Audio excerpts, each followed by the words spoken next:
Class 10th subject Urdu. और बेटो हमारा आज का टॉपिक है अफसाना आसमान फूल और लहू।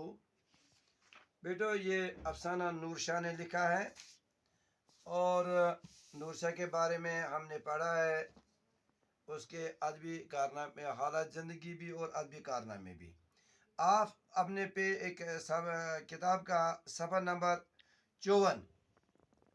54 निकालिए और किताब की तरफ गौर से देखिए। मैं बुलंद खानी करूँगा और आप गौर से सुनिए।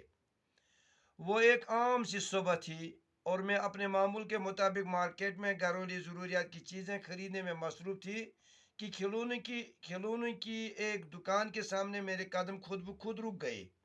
इसलिए नहीं कि इस दुकान में मुख्तलिफ अंदाज की खूबसूरत और सुंदर सुंदर सी गुड़ियों की एक नई दुनिया आबाद थी, बल्कि इसलिए कि 6-7 साल का एक मासूम सा लड़का दुकान के मालिक से एक गुड़िया खरीदने पर इसरार कर रहा था।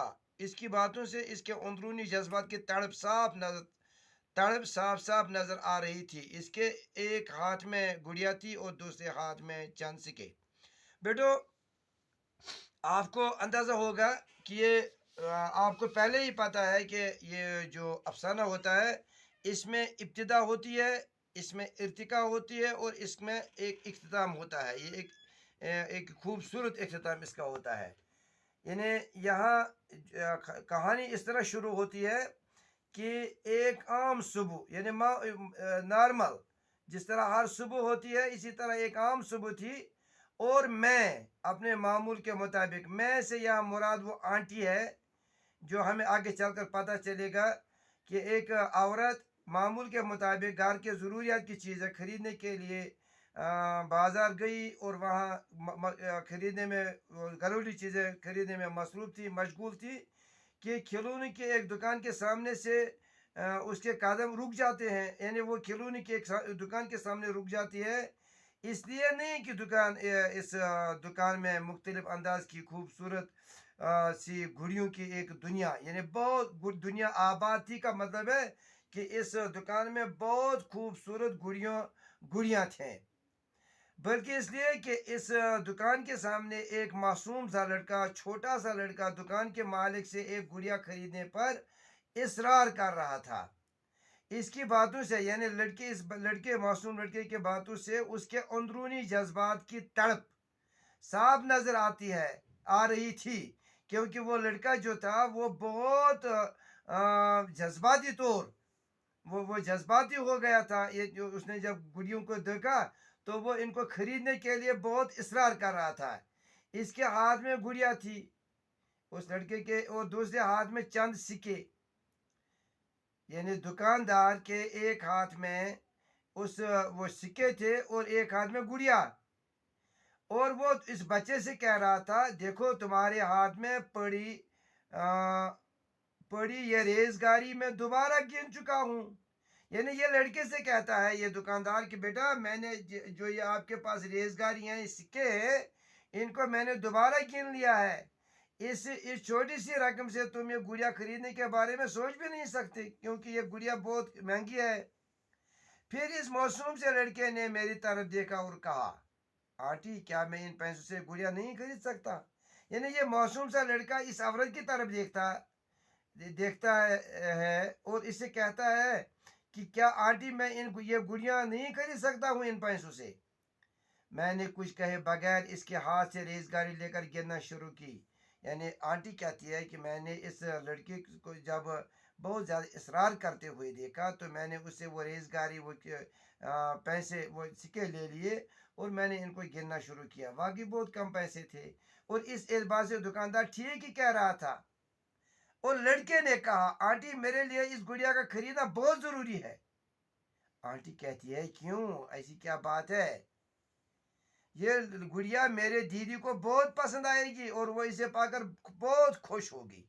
हाँ, यहाँ जो लड़का कहता है ये क्यों ये गुड़िया खरीदने पर इसरार कर रहा था, इसलिए कि ये गुड़िया उसकी दीदी को पसंद आएगा,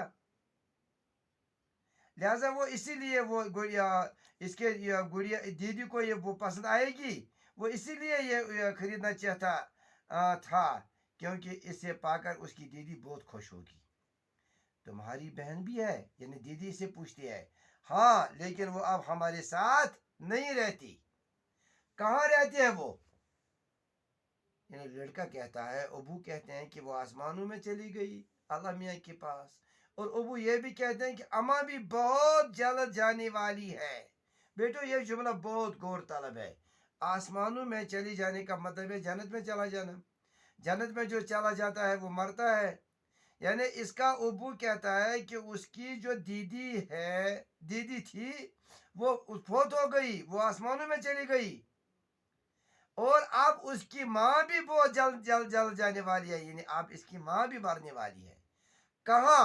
میں نے پوچھا. یعنی آنٹی کہتی ہے میں نے پوچھا اسے کہ کہاں آپ کی ماں جانے والی ہے؟ آسمانوں میں اپنے اللہ کے پاس. اور میں. بیٹو یہاں آگے ڈیش ہے، ڈیش ہے. اس کا مطلب ہے کچھ اور بھی کہا گیا ہے جو دل دوز ہے، یعنی جو دل کو چھپنے والی باتیں ہیں.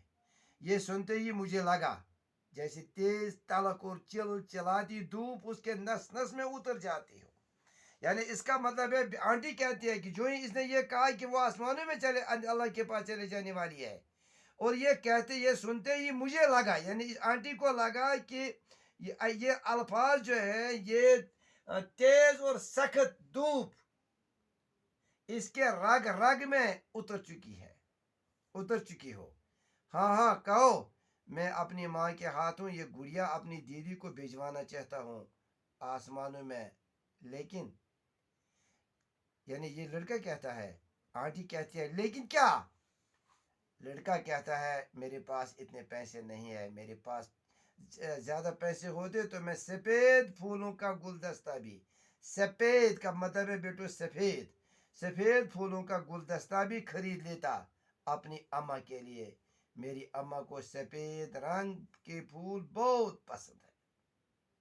بیٹو آج اتنا ہی، انشاءاللہ کل اسے آگے پڑھیں گے. تو بیٹو یہاں میں نے بورڈ پر کچھ مشکل الفاظ کے معنی لکھے ہیں، شاید آپ ان کو نہیں جانتے ہوں گے، تو میں ان کو پڑھوں گا، آپ غور سے سنیے. مصروف کا مطلب ہے مشغول.